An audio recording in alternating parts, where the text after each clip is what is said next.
Vic Soto!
Si Bossing Vic ngayong hapon na ito.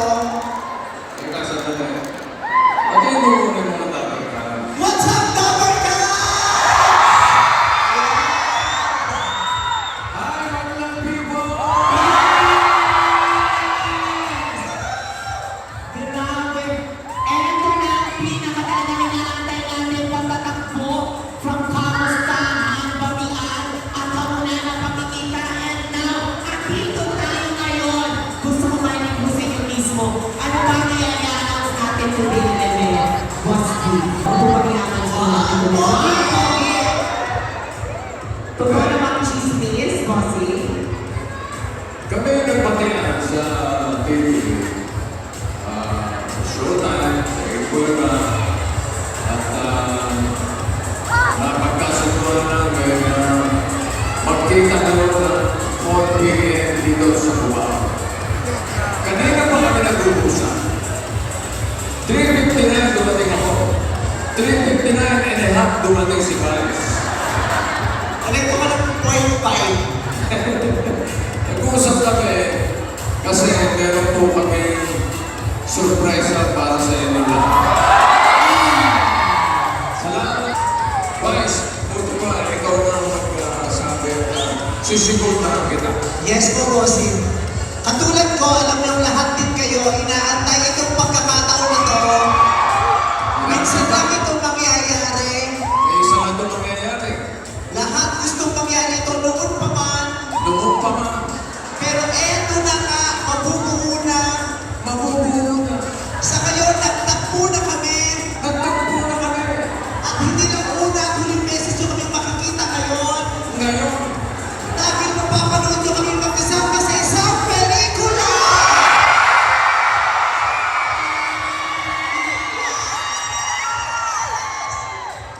Kulang magiging artista ko. alam nyo, Yes, it's really matagal ko lang pero nag-expect ba kami ng asinutong comedy ulit? Yes, yes. Napag-usapan namin to. Ang gusto talaga namin gawin right now is to entertain people. Pagpasok, mula simula hanggang dulo, tumatawa sila. We're doing everything para siguraduhin namin maganda yung kwento, maganda yung script, at mag-enjoy talaga yung buong pamilya.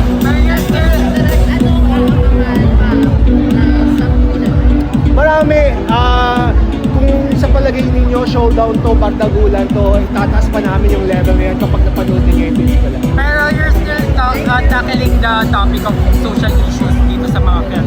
Yes, yes, dahil yung kwentong to, kwento siya ng bawat Pilipino, yung mga taong pinaglalaban yung pamilya, and gagawin mo lahat.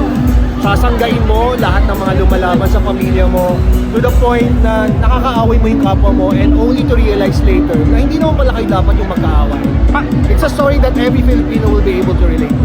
Paano nyo napagsama si Vice tsaka si Vic Soto ngayon? Nagkataon na nag-usap sila, nagkasundo sila na magsasama sa pelikula, and they're doing this for the Filipino audience. Yung Greatest Showdown, this is the greatest gift that they can give to the Filipino audience right now. Pero ito, sinulat mo to direct.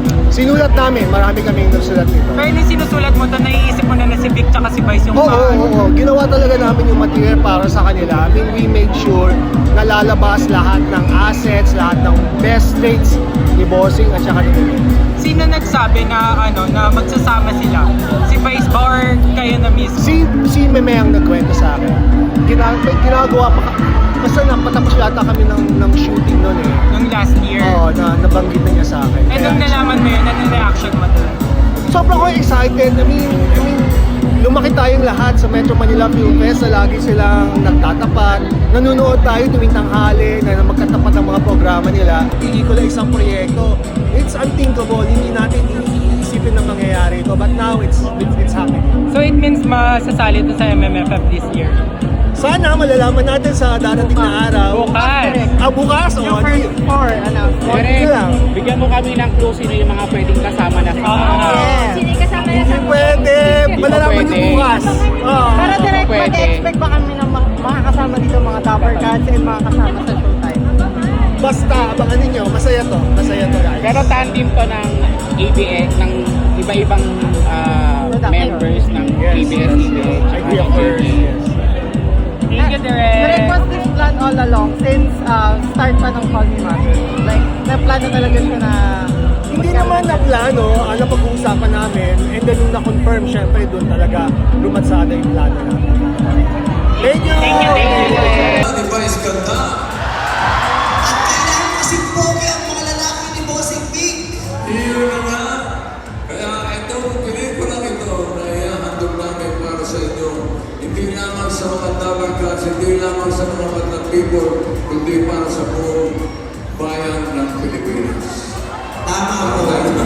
Sa dami ng pinagdadaanan natin lahat araw-araw, alam namin dalawa na kailangan natin ng dahilan at ng paraan para tumawa. Nang sa ganun ay makaraos man lang tayo araw-araw. Kaya naman, alam namin na sa pagkakataon ito, sa taon ito, kailangan namin magsanib puwersa para ibigay ang tawa, halakhak at kaligayahang kailangan ng mga Pilipino. Okay ba sa inyo?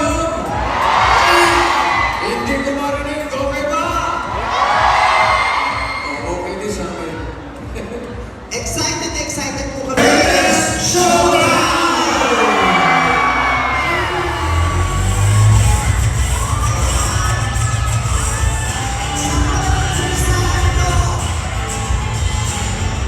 Kung saan, online to, kung saan ko nagpapagalitan. Kaya, masaya lang kayo pa kami. Excited po ako. Sobrang excited na kami mapanood. Ito the greatest show now, of course. Pero bigyan muna natin ng chance na ito na nakapag-picture muna. Please, sa lahat ng ating media friends at mga Kung kayo excited na, mas excited na po kami na ihandog